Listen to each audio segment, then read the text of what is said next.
The majority of people are struggling with money. The majority of people are broke, unhappy, and unfulfilled. And a lot of people want to know how they can make money. You have to know how to use your money as a tool. That way you can use your money to make you wealthy instead of making everybody else rich. I don't have any money. Let's just say I'm a 28-year-old. You can become wealthy. It doesn't matter what you look like, where you live, how much you're earning today, or what degree you have. Money is not such a bad thing, because if you're constantly pointing fingers saying rich people are bad, wealthy people are evil, how are you going to become wealthy yourself? See, most people assume that money is just a numbers game. How do you stop the financial bleeding? How do you stop the money from always leaving your bank account? Once you can break that, now you can be okay with I will become wealthy. There's three keys or three factors that will determine how wealthy you become. Hey everyone, and welcome back to another episode of A Millennial Mind. If you're struggling with money and it's impacting your relationships, your mental health, and your overall happiness, this podcast will change so much for you. In this interview, I talk a lot about personal responsibility with Jaspreet, and I really want to encourage all of you to make notes throughout this podcast because I have learned so much from it.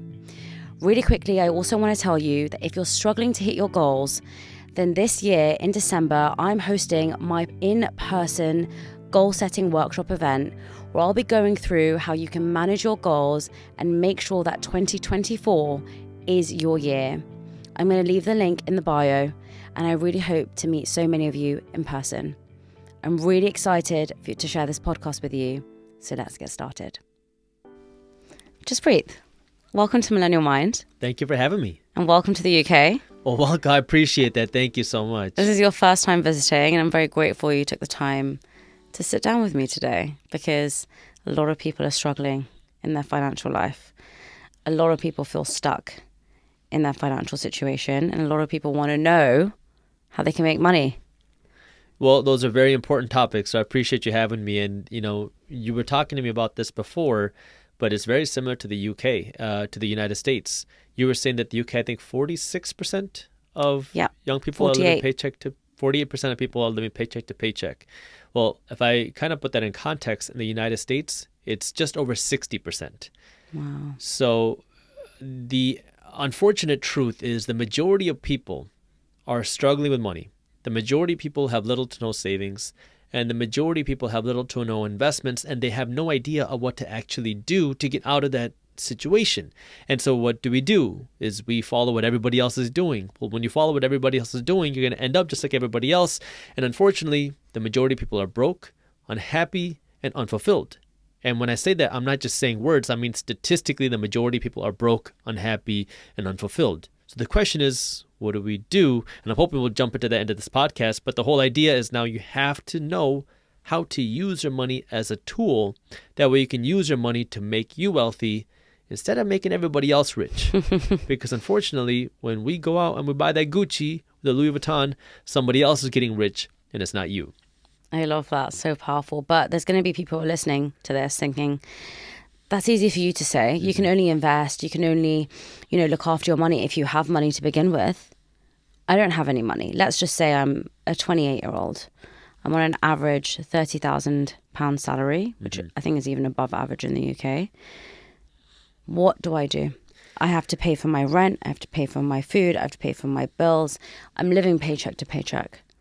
Well, I think the first thing is you have to understand that you can become wealthy. It doesn't matter what you look like, where you live, how much you're earning today, or what degree you have.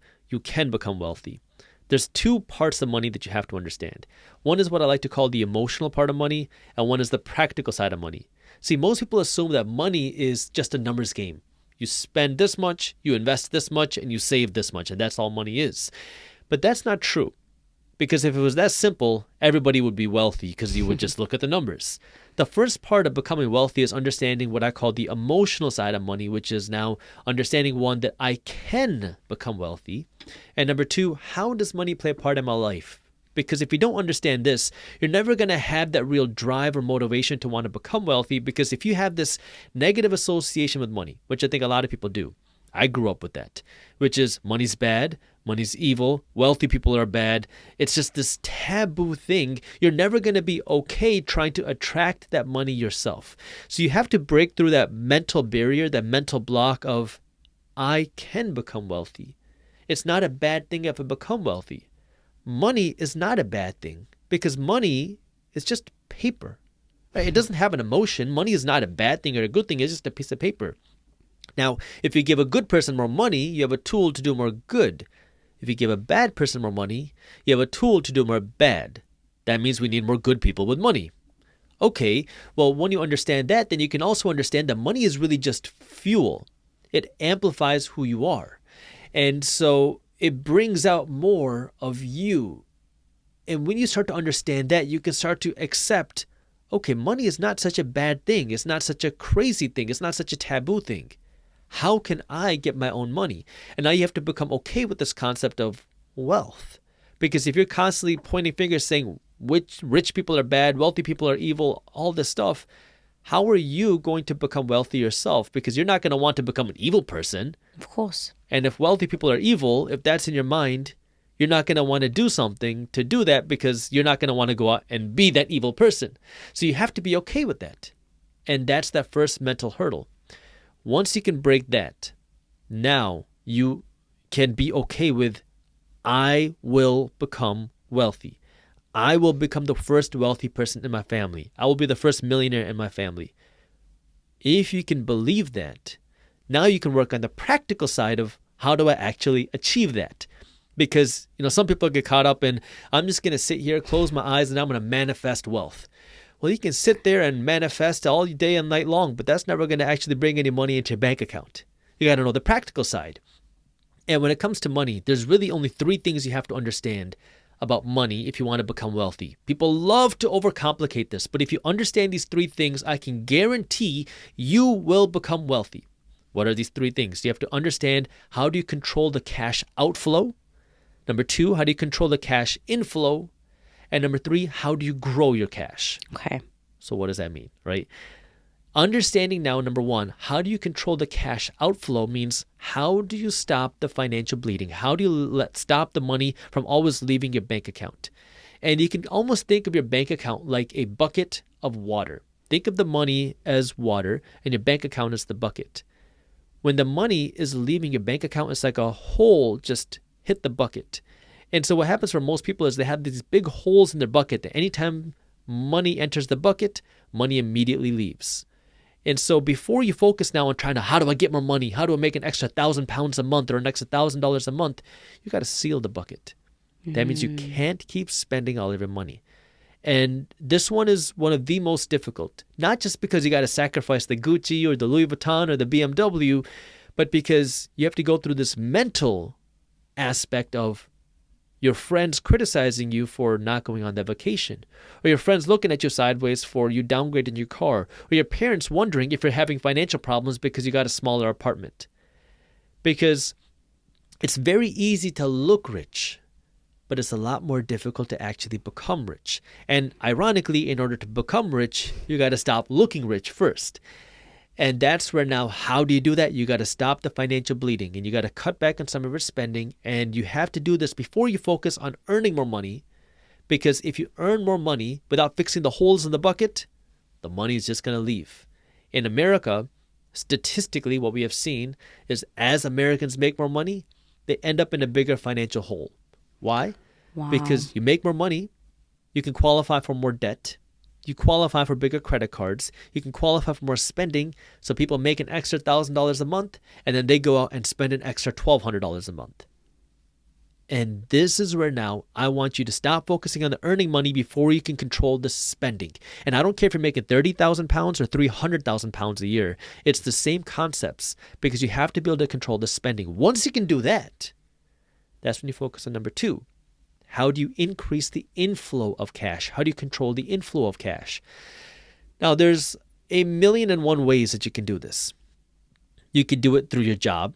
You can do it through a career change. You can do it through a side hustle. You can do it through starting your own business. You can start a podcast. You can start so many things. And so when people ask me, what business should I start? I have no idea. I don't know what you're good at. I don't know what you like. I don't know what your passions are. I don't know. But you know you better than I know you. And what you have to understand is you can earn more money. And so let's talk about that person who's £30,000 a year. if you are investing, let's just say 10% of that, that's £3,000 a year. Okay. What ends up happening to somebody in that situation is I'm living below my means. I'm investing a little bit of money. And what you'll realize pretty soon is, I like this investing thing. I can see how I'm building wealth. I can see how I will become wealthy if I keep living below my means and investing the difference. But then the next question is, how can I invest more money? And the first thing that everyone will assume is, if I'm living off of £27,000 and I'm investing £3,000, what if I try to live off of £25,000? I can put an additional £2,000 into my investments. And you can do that. But the problem here is there's a limit to how many pennies you can pinch. There's a limit to how much money you can really squeeze out of this limited pie. So the question is now, how do you go from £30,000 to £300,000 a year? And when I say that, most people are going to say, what do you mean, Jaspreet? There's no way I'm going to be able to go from £30,000 to £300,000. Well, let's go back to what we started with. You have to believe that you can become wealthy. Because if you believe that you can increase your pie from £30,000 to £300,000, what are you going to do? You're going to start watching YouTube videos on how can I earn more money. You're going to start reading books on how can I start a business. You're going to start listening to podcasts about how do you manage and scale your income. And maybe you won't do it tomorrow, maybe you won't do it next year, but maybe in the next few years, you'll start to see how you can really start to scale that income, because it is possible. And now, because of the internet, it is possible for anybody who's watching this video, understands what we're saying, and has the ability to do that. If you have the internet and you can understand this, you have the ability to increase your income. So now you work to spend less, you're working to earn more.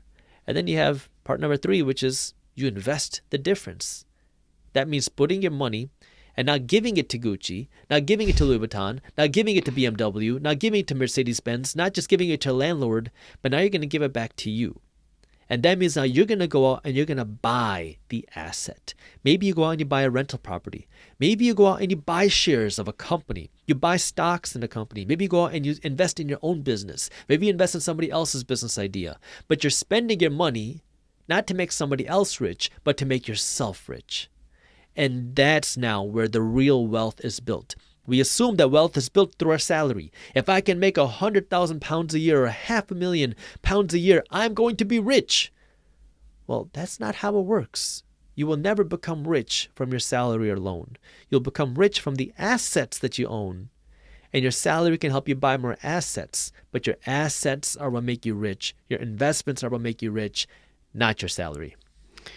So much to unpack there. I feel like this is the first time I'm learning so many things. Even though I know this stuff, it's nice to hear it, I guess, from an expert. Because when I was going to quit my job, I was told I was making the wrong decision because I wasn't setting myself up for the future. I was taking a massive risk. And I was very confident in myself that this might not make me wealthy in the first few years, but eventually in the long term, my definition of rich is freedom. My definition of rich is different from everyone else's. And my definition of rich is not having hundreds of thousands in the bank of savings. But as an Indian girl, and I think as an Indian person, a lot of the time I have been told, from my perspective, to constantly save. Save, save, save, save. And what you say is savings will make you poor, not rich. You know, it's interesting you say that because I talk about the differences between the Indian culture and the American culture a lot. Because in the traditional Indian culture, people make $1 to spend 20 cents. Correct. In the American culture, people make $1 to spend $2. Yeah. Now, this is where people say, well, which one's right? Neither of them are right. But you have to understand the differences because the traditional Indian culture is a save-heavy culture. So myself, I grew up the same way. My parents always telling me, you need to save money. It doesn't matter how much money you make. You want to save as much of it as possible, right? You can make $100,000 or pounds a year. Spend 20,000, save the other 80,000. And what do you want to do? Build up a big bank account. Why do you want a big bank account? Nobody knows. Just in case you die. Or just in case something happens. It's just in case something happens on that rainy day. That's what they say. And you just keep saving and saving and saving. The traditional Indian culture is a save-heavy culture, which means the traditional Indian household was making $1 to spend 20 cents. The traditional American culture makes $1 to spend $2 with the help of debt, credit card, and other forms of credit. Now, the question is, which one is right? And neither of them are right, but you have to understand both of these because, it's funny. The traditional Indian saving household is save, save, save, save, save. But why are we saving our money? You can make $100,000 or pounds a year and live off of $20,000 and save the other $80,000, but for what? And no one really knows, right? It's just save, save, save, and have a big bank account. And I think that concept comes from this fear because a lot of people who grew up in India, like my parents, they tell me a lot of stories of troubling times. My grandparents were refugees when our home state of Punjab was severed, so they lost everything.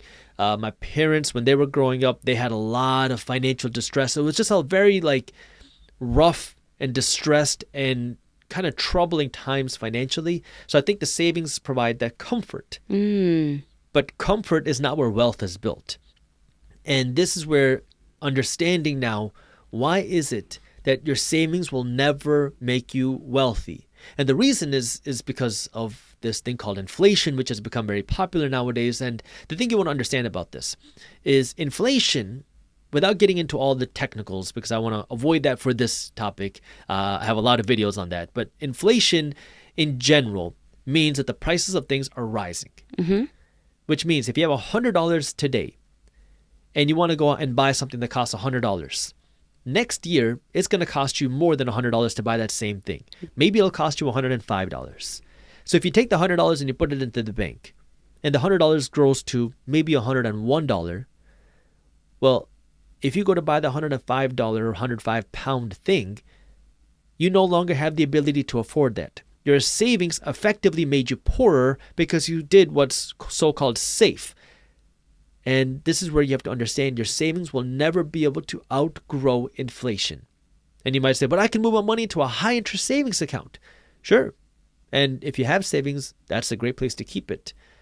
But if you really look at how fast the prices of things have risen, your savings will never be able to outgrow inflation. I'll tell you about America because I understand the American economy and financial system much better than here. Yeah. But in America, in the early 1970s, it was a one-income household. And between the early 1970s and today, the median household income has grown by around 700%. And that sounds good. Household income has grown by almost 707 times. But if you compare that to things like your cost of buying a home ownership, your cost of buying a car, or your cost of college tuition, all three of these things have grown significantly faster than median household income. In fact, the cost of going out and buying a home is almost 2,000% more. The cost of buying a car is about 1,500% more. The cost of college tuition is also about almost 2,000% more. So now you look at this 600 or 700% growth in household income and you compare that to the price of things that people need, and you can see, wow, there's a big discrepancy between household income and the cost of things that we need. And not just that, between 1970 and now, what changed? Today we have 2-income households. Back then it was 1-income households. So that means over the last 5 decades, you now have 2 people working to generate the household income. Household incomes have grown by 600% because now there's 2 people working. Yeah. But the prices of things have still risen way faster than people's incomes. So the cost of living will continue to grow even if the reported numbers say something different. What we have seen time and time again is that the cost of living will grow faster than savings, which is why you can't save all of your money. Now, does this mean you shouldn't save any money? No. This means you need to know how to save your money strategically. Because why do we save our money? Why should we save our money, I should say? You should save your money for 3 reasons. Save your money to protect you against an emergency. Save your money to make a big purchase. And save your money to make an investment. If you're not saving your money for one of these 3 reasons, you should not save your money. Because I know a lot of Indian people or traditional Indian mindset people who might be watching this are going to be very confused here because we're told to just save. But you really need to start putting your money to work if you ever want to become wealthy. Now, you got to have the protection. You want to have the investments, but you need to know why you're saving. But someone will come to me, okay, I'm just going to give an example, okay? I've saved £50,000, let's just say. And I now have another £20,000, which you're telling me I should invest. But I'm 60 years old, and that £20,000 could turn into nothing, because when I was younger, I've actually wasted my money on shares. People are talking around things like Bitcoin. People are talking around look at Netflix. It's just completely plummeted. Look at Apple shares. They've completely plummeted. And I already lost £5,000 last year on shares. Why should I invest my hard-earned money when I'm 60 years old and you've got 10 more years probably left to live into a risky investment? Well, I would say if you don't want to invest, don't invest. But if you want to become wealthy, you have to invest. Now, what you need to understand is most people get the concept of investing wrong. Most people assume is I need to find the next Amazon. Yeah. I need to find the next Apple. I need to find the next Meta or Facebook. But that's not how investing works for the vast majority of people who build any wealth. Because now if we'll talk about the stock market because that's what you were mentioning. There are ways for you to just invest in the stock market. Like you said, Netflix is down, or whatever stock you bought, the shares you bought are down. Well, the stock market is up over the last 100 years. And so now instead of you trying to find the perfect company, what if you could just invest your money into the stock market? Or what if you could just invest your money into the largest 500 companies in the stock market? Or what if you could invest your money just into technology or healthcare or dividend paying companies, meaning companies that are paying you with cash flow? What about that? And this is where now you have to understand what are your investment goals and what is your investment interest? Because a lot of people just start throwing their money into the stock market thinking, this is how I become wealthy. Now, where are you putting your money? You throw your money into whatever is popular. You look on the news, this news site says that Netflix is going to be amazing. I'm going to throw my money there. And then 6 months later, I've lost half of my money. Well, this is why you cannot just follow the popular media if you want to actually become wealthy. You actually have to have financial education. So, what does that mean? There are funds. And in the United States, you have 3 different types of funds. You have ETFs, mutual funds, and index funds. These funds give you exposure to a basket or a group of stocks. For example, there are funds that give you exposure to the total stock market. There are funds that will give you exposure to the S&P 500, the largest 500 companies in the stock market. There are funds that will give you exposure to technology, healthcare, real estate, you name it. There are funds for it. So now, let's flip it up. Instead of now you trying to find the perfect company, you can just every week take a little bit of money and just throw it into the total stock market. So now when the economy grows and the stock market grows, your money grows. If the economy crashes, your stocks will also go down. But you're now investing in the total economy, the total stock market, or you can invest in the top 500 companies. Same thing. You're getting a little piece of the 500 largest companies in the stock market. So now, if you believe that the economy is going to be bigger 10 years from now than it is today, you should put your money into the stock market. Does this mean it's going to be a straight line upwards? No. Because what we have seen is that every decade or about every decade for the last century, we've gone through market crashes, we've gone through recessions, we've gone through economic downturns that are part of our economic system. And that's when most people start selling, they start panicking, they start getting scared and running away. But those are the greatest opportunities to buy. And this is where now, what do you buy? Well, if you don't know what to buy, just buy the market, buy the economy. And so now it's understanding what is your relationship with your investments. And how involved do you want to be? Because not everybody is going to be a money nerd and they want to read financial statements. Not everybody needs to do that. And if you don't want to, that's okay. Then be honest with yourself. Stop trying to find the next hot stock if you're not willing to analyze the company, if you're not willing to keep up with the earnings calls, if you're not willing to actually do the work. You don't have to. There's nothing wrong with that. But then if you don't want to do that, use the funds and just keep passively investing your money every week, every 2 weeks, every month, and just keep throwing your money into it. Maybe it's real estate. Maybe it's your own business. Again, there's a lot of ways you can do it. But if you want to become wealthy, the way you do that is through investing.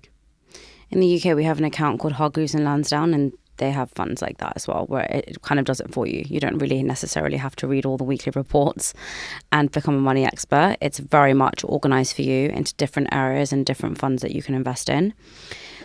I'm a bit confused because the way in which you're telling me that I can make money seems easy. It seems, though, that I also need a lot of money.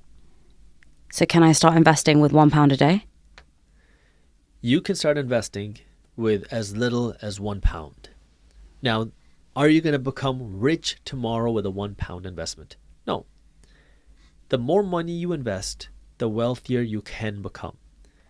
And this is where now understanding, if we go back to what we were talking about a minute ago, you have to know how to spend less, how to earn more, to invest the difference. There's 3 keys or 3 factors that will determine how wealthy you become when it comes to your investments. I call them TRD.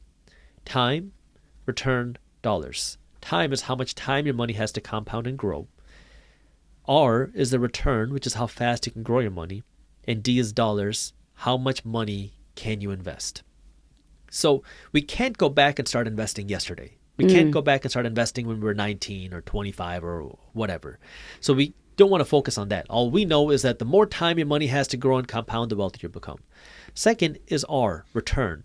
How can you grow your money faster? This is about the velocity of money.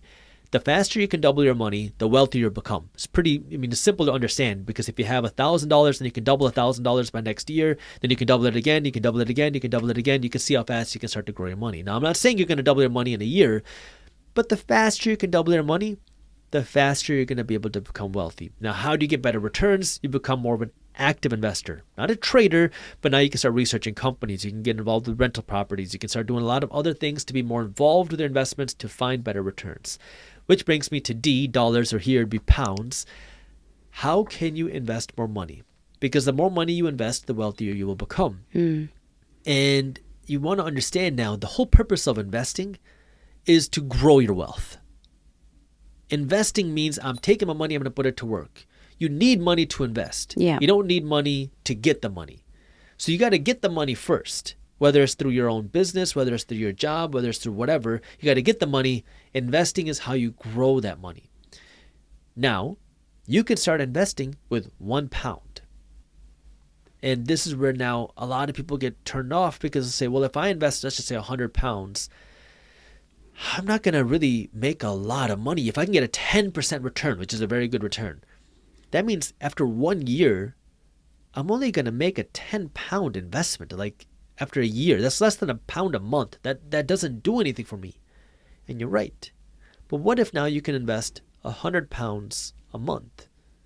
And now every month you invest another 100. So now it's £100, £100, £100, £100. And then as your money starts to make you money, you reinvest that, because every £100 you invest, if you can get a 10% return, it's making you an additional 10. The next month's £100 is going to make you an additional 10 over the next year. And if you keep reinvesting that, now you have this machine where you're working to add £100 a month, and your money is working to grow. And as your money grows, you reinvest that money as well. So you're slowly starting to build this machine that over your lifetime, you can start to build a real nest egg. And if you start early enough, if you start in your early to mid-20s, the £100 investment can make you a millionaire. What we've seen for the last number of decades, that if you would have started investing when you were 21 and you invested £100 a month, and you just got the average historical stock market returns, which have been around 10% a year, especially in the United States, that's what they've been, you would retire a millionaire with a small £100 investment. But the reason why so many people don't do that is because they say, I don't want to wait till I'm 65 to have that money. I want to have the nice car today. I want to have the nice stuff today. Why would I want to be rich tomorrow? And the reason is because tomorrow's going to come. And either you're going to be broke or you're going to be wealthy. And if you want to become wealthy, you got to put in the steps today. And that means you got to make some sacrifices today. And so, it goes back to that. What do you want? If you don't want to become wealthy, then don't. If you don't want to invest, then don't. I'm not here to tell you what to do. I'm just trying to show you that if you want to become wealthy, if you want to break out of this financial system, if you want to break out of the system of being broke, always being in debt, always wondering how you're going to make your next paycheck, you got to change some things around. And you got to be honest with yourself. Because if you want to have that financial freedom, the 3 steps are there. You got to spend less. You got to control your spending, the cash outflow. You got to control the cash inflow. Then you got to invest the difference. The reason why so many people won't do it is, number one, they have the mental barriers. Or number 2 is, I don't want to make the actual sacrifice, because that's hard. Because if I told you you're going to have to sacrifice that car and you're going to have to live in a smaller apartment for a few years, most people will say, I'm not doing that. Screw you, Jaspreet. Okay, that's fine. I mean, that's your choice. And that's where you got to be honest with yourself and just decide what it is that you want. I call it a decade of sacrifice. And that means you got to put in the time. A decade is not tomorrow, because most people love selling this idea of get rich quick. And people like that because it sells. Nobody wants to buy Get Rich Slowly. But Get Rich Slowly works. Get Rich Quick makes somebody else rich. I have to challenge you on that though, Okay. because there are going to be a lot of people that are going to say, that's all well and good, but I'm already struggling. I'm already in my decade of struggling. I'm a doctor. I'm earning £35,000 a year. I have maybe 50, £100 left at the end of every month. And that can give me one bit of joy for like a present for my mom, or, you know, to go out for dinner once a month. I don't go out for dinner. I don't have a nice car. I take the train to work. I don't buy expensive things. I'm struggling. I can't ever escape the system. What do they do? Well, you got to figure out what's more important to you right now. Because if you only have 50 to 100 pounds a month and you want to decide if you want to treat yourself or invest in yourself, you have to make that decision first. Because every person who became wealthy, and I don't care where they came from, made that decision to invest in themselves first. And that's tough. The second thing, I know you're not going to like me for this, but no, I like it. I like it. The second thing is you got to look at your time. And I can't speak for Great Britain. I can't speak for the UK.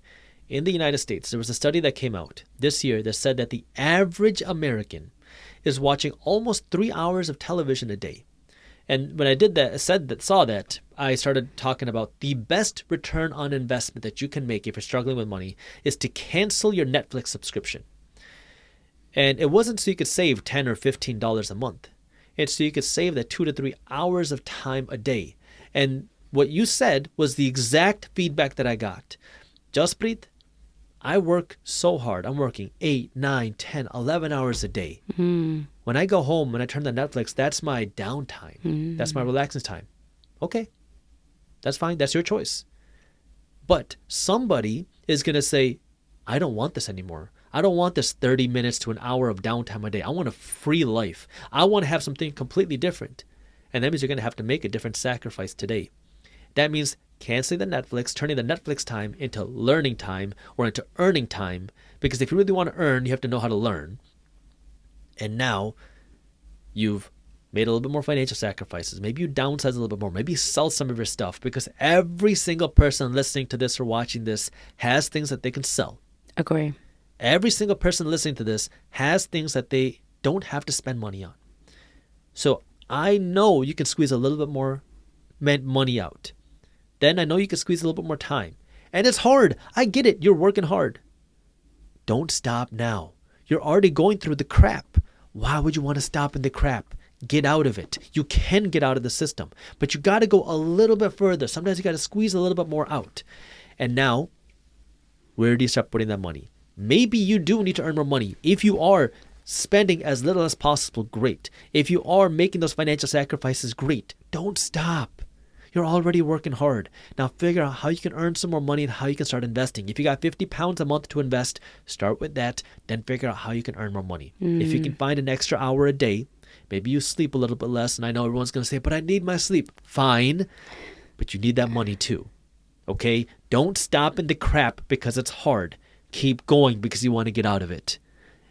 And just keep working now. Figure out how you can earn some more money. Put that money to work. Don't use that more money to drive a faster car. Don't use that more money to have a bigger apartment. Don't use that more money to go on the nice vacations. The big mistake people make when they earn more money is to increase their lifestyle. If you really want to become wealthy because you've been through that crap, I get it.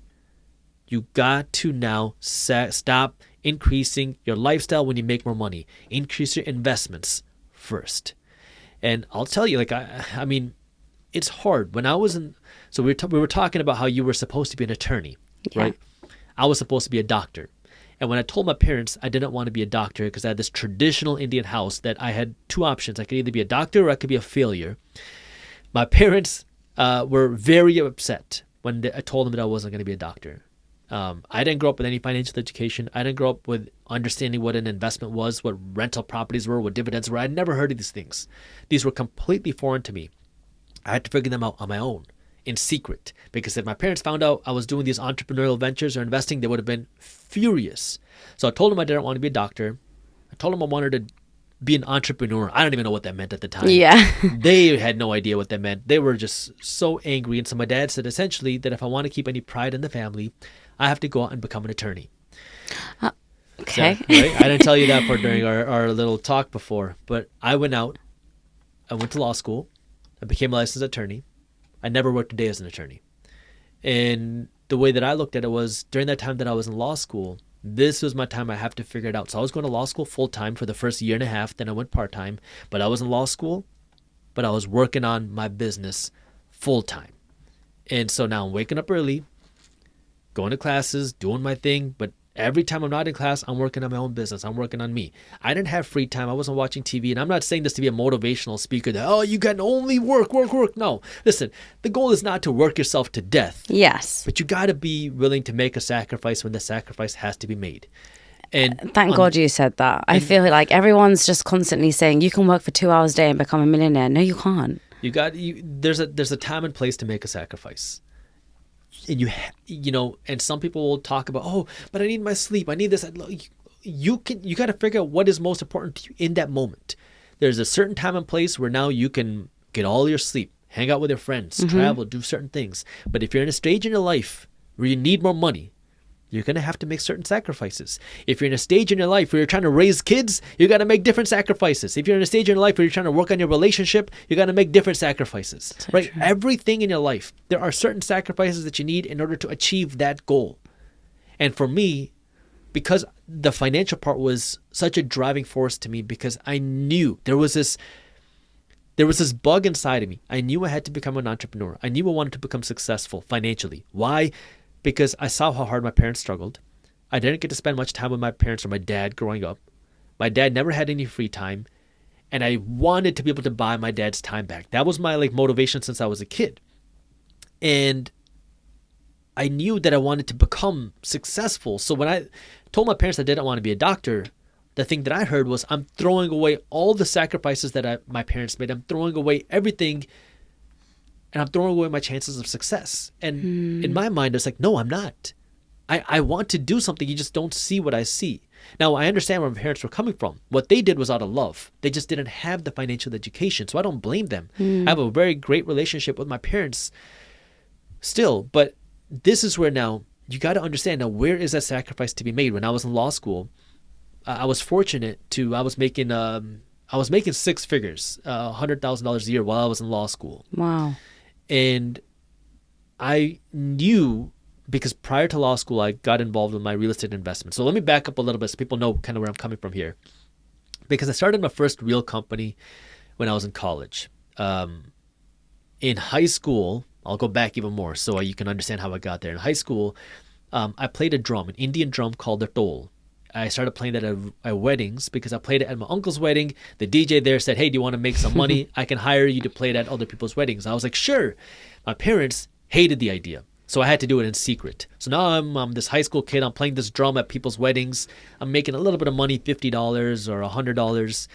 And slowly I started to learn a little bit more, meet some more DJs, and charge a little bit more. By the end of high school, I was probably charging $200 to $250 per event. Wow. So it was pretty decent money when you're 15, 16, 17 years old. But because I got to meet the DJs, the even more valuable part was I got to learn about their business. And a lot of these DJs were older to me. And towards the end of my high school career, or the middle part of my high school career, one of the DJs I was working with said, do you want to start hosting parties? Sure. He had this idea to work with this restaurant, an Indian restaurant that needed marketing, they needed exposure. So they were letting him host parties there for free. We would charge cover. So he was like, let's start hosting teen parties because I know people in my high school. So I started promoting parties to kids in my high school. We would charge them cover. And the first event, we made $4. $2 for him, $2 for me. But it was fun. And I learned a lot. And then we started doing a little bit more parties here and there when I was in high school. I don't drink, I don't party, but it was just a business. It was a way for me to make money at the time. I go to college, not knowing what to expect. I just kind of went there. And I thought everybody goes to college to study hard and become this very successful person. I didn't know people go there to party and drink. I had absolutely no idea. Right? My parents didn't go to school in the United States. They didn't go to college or university there. And you're probably like, what is happening here? I was mind blown. Number one, at how much people were partying and drinking. And number two, how much money they were blowing, because college is expensive, especially in the United States. Mm-hmm. And so now I was like, well, what do? I don't party. I don't drink. it's not my scene, but I need something to do on Friday nights.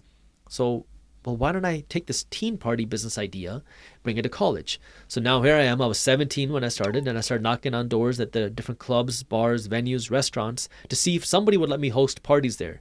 And I got a few yeses, but they would all want like a $10,000 deposit to host a party, which I didn't have. So I said, no, I can't do that. Eventually, I found a club that said, yeah, you can host parties here. All we want is 50% of the commission that you generate, 50% of the cover that you charge. So I charge somebody $10 to come in. The club takes $5. I take $5. I said, okay, that works for me. Now I needed a DJ.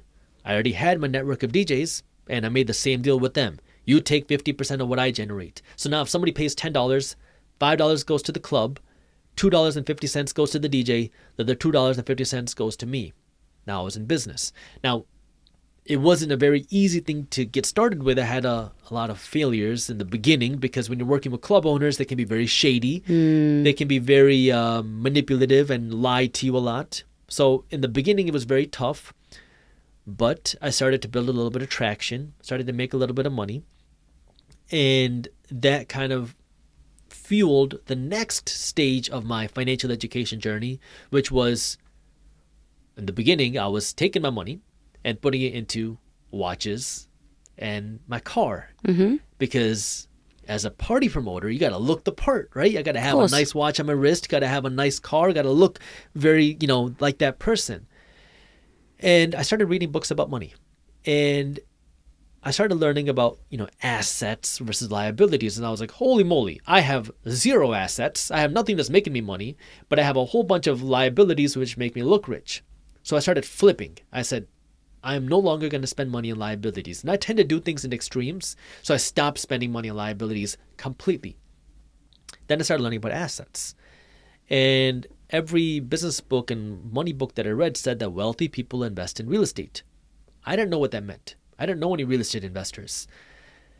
So I realized that you could buy rental properties and you can rent it out, and then a tenant would pay rent, and that could then cover the property expenses and put some money into your pocket every single month. And you don't have to do something to get paid. Like I didn't have to host a party or do something, go to work to get paid.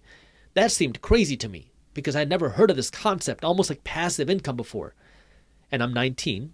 I was studying to take the medical college admission test, which is a test you take to get into medical school in the United States. And this was in 2011 when real estate prices were at rock bottom because we went through the 2008 crash in the United States. And in the area that I was in, real estate was hit exceptionally hard. So I decided, well, you know what? I have a little bit of cash in the bank. How about I start looking for rental properties? And I found this condo that was originally sold for $150,000. But because of the recession, because of the economic slowdown, the real estate crash, it went through foreclosure, it went through all these issues, and it was on sale for $8,400. The total price. Insane. It's hard to believe. I didn't know it was crazy. See, you had that shock. When I saw it, I thought that was normal because I'm 19. I had never seen anything else, right? I have never been exposed to real estate or anything else before. What?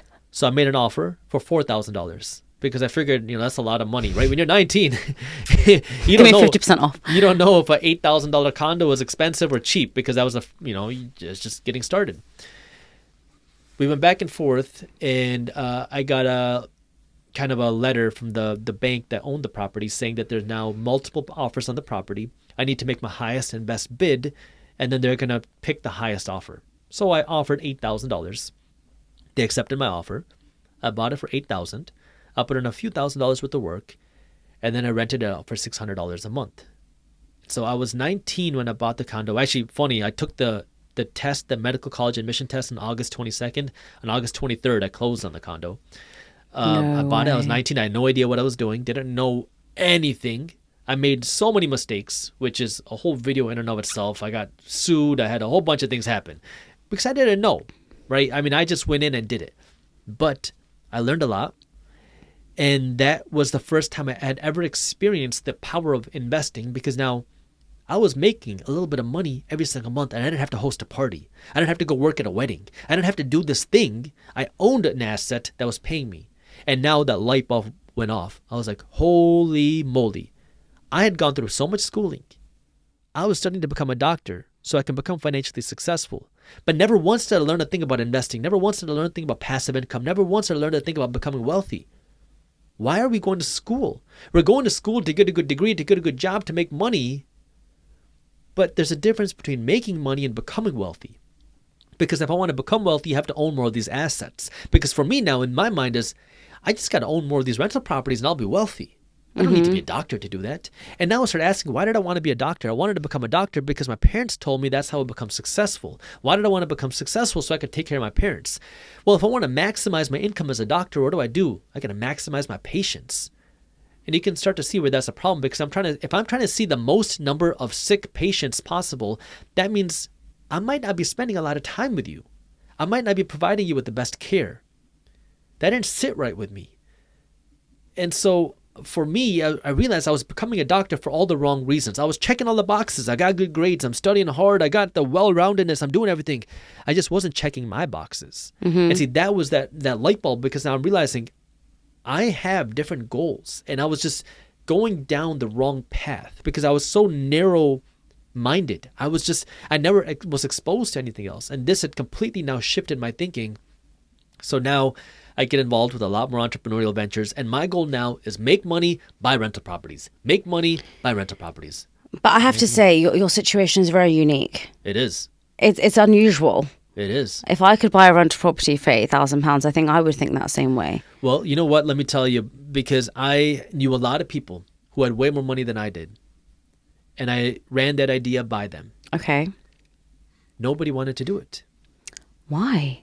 Because when you go through any sort of downturn, the sentiment changes. Now, this is going to be hard to imagine, but this is 100% true. When we were in the bottom of that 2008 crash, the sentiment was you should never own a home. Owning a home is risky. This is how everybody's lost their shirt. In America, it was very bad, where people were living in tents, people were getting foreclosed on, the banks were taking their homes left and right. So there was a very negative connotation, a very negative association with owning a home. And so I would share this idea with people who had way more money. We should buy rental properties and look at this. And the whole sentiment was buying a rental property is bad and it will cost you your life savings. It might even cost you your life. Now, if we fast forward, and I'll show you a more recent example of that, because when 2020, the pandemic hit, this was a little bit different, because now I was making YouTube videos on the Minority Mindset channel.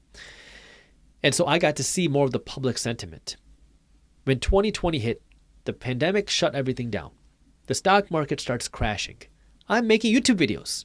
And I talked very openly in my YouTube videos saying, hey guys, the stock market's crashing.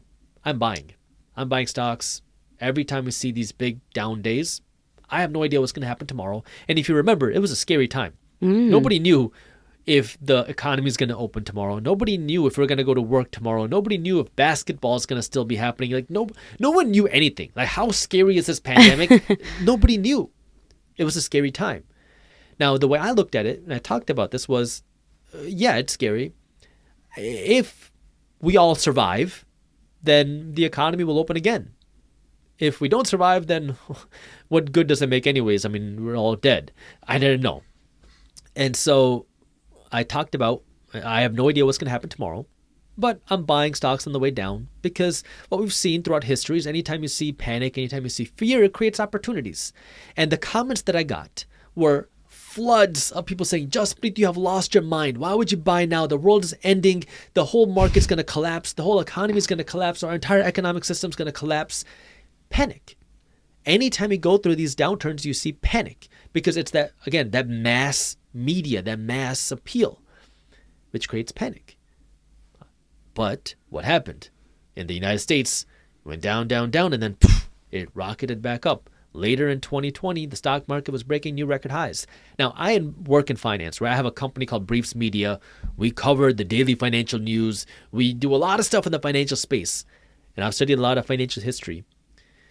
And I would have never thought that the central banks were going to print that much money and grow the economy and the markets that much. But they did. And so now it's like, oh, did I get lucky? I mean, yeah, I did, but I didn't think that was what's going to happen. But I knew that what we've seen throughout economic downturns is that markets go up, markets go down. When markets go down, people run away, they panic, they get scared, they tell everybody not to get involved. When markets go up, that's when everybody says, this is the time to buy, nothing can go wrong, the markets are going to continue going up forever. That's when most people buy, it starts to go down, and then people hate markets. They hate the investing idea because you go through these emotional swings because you're just looking at the mass media. But this is where you have to have the financial education. And that's one of the reasons why I created Briefs Media, was because we have this newsletter called Market Briefs, where we cover the financial news without all the emotion. So great. And that was one of the reasons that really drove me to that, because even on like YouTube, for example, YouTube is a game where if you have a boring title, like let's say I'm making a video with two title options. One is, here's what's happening in the stock market in 10 minutes. And option number 2 is, invest in the stock market before this thing happens. What's going to drive more clicks? This one, the one with the more attractive title. If you have the boring title, nobody watches it, and YouTube will never promote it, and your channel dies. So, I mean, it's unfortunate, but that's the way that the internet works, is you have to kind of cater to people's emotions. Yeah. And my goal, because I hated this, my team had an intervention with me that we got to stop with these boring titles and kind of get people more interested, because once they're inside, at least you can provide good content, good value. Yes. So I understood that aspect. But unfortunately, with a lot of other things, there's not a lot of good substance. It's just fear, or it's panic, or it's excitement, right? You sell these emotions. And that's where Market Briefs was like a big, I wanted to break. I was like, how can we break away from all these emotions? If we can have a financial newsletter that when you open the newsletter, everything is there. You don't need any of the title. You don't need any of that emotion. You just tell people what's going on. Here's what's happening in stocks. Here's what's happening in housing. Here's what's happening in crypto. Here's what's happening in the global economy. It's all there. And that was like a big driving factor, is just seeing the emotions in the news. And I wanted to break away from all of that sensationalism, which is why I really it was my fuel for Market Briefs, to break away from all that emotion and have somebody actually learn what's happening without all the wild roller coaster emotions. But this is where now just understanding, markets go up, markets go down. It's a part of the economic system. And you want to be able to find the opportunity. And understanding now, you got the original point, the why I got to this was because when I was in law school, I was making decent money, but I was spending nothing. I was spending next to nothing. I lived in an apartment where I was paying, I think, just under $400 a month, because I didn't have a room. I slept on the living room floor. What? I had a mattress that I kept in the hallway. So I'd drag out the mattress, put it down, put down my sheets, go to sleep, wake up, fold the sheets, and put the mattress back in the hallway. I was making good money. I was making 6 figures, but I was making money not to spend on liabilities, just so I can go out and buy more rental properties. That was the game that I was playing. Wow. And so it's, where are you in your spectrum, in your sphere of, I have to make certain sacrifices in order to achieve a certain thing. Everything worth having is going to require sacrifices, whether it's money, whether it's relationships, whether it's happiness. You're going to have to make some sacrifices. You just got to figure out where it is for you right now. What are the other common mistakes that most people make, and how do we overcome them? Yeah, so if you look beyond the mindset, then the biggest mistakes that people make with their money, and we already touched on this a lot through the podcast, but the 2 biggest mistakes is they spend and they save all their money, the 2 S's. Now, spending is pretty easy to understand. If you make $1,000 and you spend $1,000, or you spend $2,000, you're never going to become wealthy, right? It's your choice, and you can hate the government, the banks, corporations, but no one's putting a gun to your head to spend your money. Yes, it can be very hard. There's always a way, and now it's your choice of you to say, there's nothing I can do, or there's something I can do. You have to reframe the way you think. And so now it goes back to the mindset thing, which is now, how do you develop that mindset? Go out, read 5 personal development books, read 5 self-development books, read 5 books on improving your mindset. If you do that, I guarantee 6 months from now, you're going to look at the world very differently. And I know you can find the time and the money to go out and read those books. And, it's kind of funny. You're talking about personal responsibility. I'm getting a little sidetracked, but I want to talk about this on that personal responsibility, because one of the funny things is I'll get DMs or messages of people asking, should I buy this book or this book should I read? And people really think hard about, if I'm going to invest in my education, how can I get the most value out of this $20 or these $200 I'm going to spend? When you go to the mall, you'll spend the $200 on a shirt or on a pair of shoes like that. No problem. And you don't think about it. But when it comes to your own education, we will question the heck out of it. Will I get my money's worth? Will I get my value? Will I get every penny out of this? But do you ask the same question when you go and buy those shoes or those shirts or the cars or the vacations? And so, it's understanding what is a bigger priority for you, because you have to be willing to invest in education. Correct. So if you're spending all of your money on things that don't make you money, you're never going to become wealthy. And then the saving we already talked about, which is if you are now just taking the money and putting it in the bank and just letting it sit there, the world around you is getting more expensive. Your savings are not growing. Maybe they're growing a little bit, but the world is getting more expensive faster than your savings are growing, which is why you got to take that money to work. And those are the two biggest mistakes that people make. Is first, I spend all my money, and then when you break out of the spending, you start saving your money, but you got to go a little bit further, and that means putting your money to work. But how do we overcome those money blocks? Because the reason why people are saving their money is because they're scared. They're scared they're going to lose it. They're scared they're going to be left homeless. They're scared they're going to be in a position where all of their money is tied up into an investment that they are now powerless without. Yeah, and you don't want to go out and invest everything tomorrow. Yeah, and I think that's a big thing, is you don't have to take all the money in the bank and throw it into an investment. I don't think you should do that. I think that's a very bad and risky thing to do unless you're experienced and know what you're doing. I mean, go back to what we were saying. You can start with $1, £1. Once you have some skin in the game, you're going to be much more inclined to learn. So start with a little bit. Start with £1 or £100 a month or £10 a week, whatever you're comfortable with. Start with where you are. Start putting that money to work. As you start to learn, now you can start putting in more. And as you earn more, you can invest more. And it's really just understanding now you want to put your money to work. And the reason why so many people fail is because they either want the success tomorrow or they never get started. It's not because you made a bad investment. It's because most people never get started, which is why most people never see that success. And once you start, you will learn. Will you make mistakes? Yeah. Will you lose money? Yeah. It's a part of the process. But never doing anything, never getting started, never investing your money is also a risk too. You're guaranteed to lose. So now it's, which one would you rather choose? And again, don't take all of your money, go and throw it into the markets tomorrow, but start learning about it. Start investing a little bit. And as you learn more, you can do more. Everything you've just said applies to every part of your life, because if you're so afraid of doing something, you'll do nothing. And if you do nothing, you're going to be so afraid of doing something. And it's a circle. We're constantly looping around. It's like a business. So many people are so scared to even start. So then they never do it. And then they work themselves up thinking about how the fact that they've never started, and then they just never end up doing it. And I think that in life, it's so important to sometimes take risks, take small risks, and then build them up. We don't all have to jump to invest $1 million in Apple tomorrow.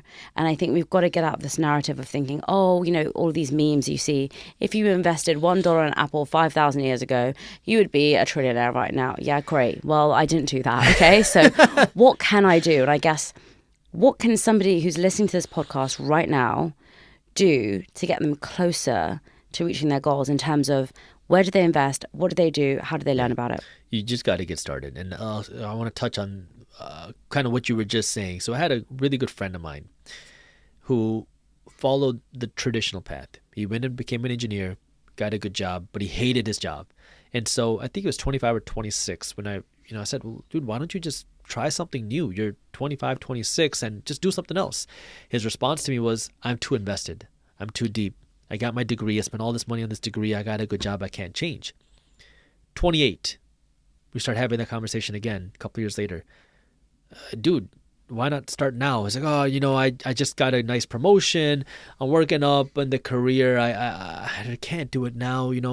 I'm an engineer and I'm more years. Like, you're only 28 years old. Nothing. When you turn 30, he kind of had this like, he called it a midlife crisis, but just a funny thing. But he was like, dude, I'm not happy with my life. I'm not happy with my career. I'm not making enough money. He was making good money. He's like, things are just not right. Well, why don't you change? Dude, I've been working in this career for 5 years. I'm working my way up. I just got to keep going. He's 34 now.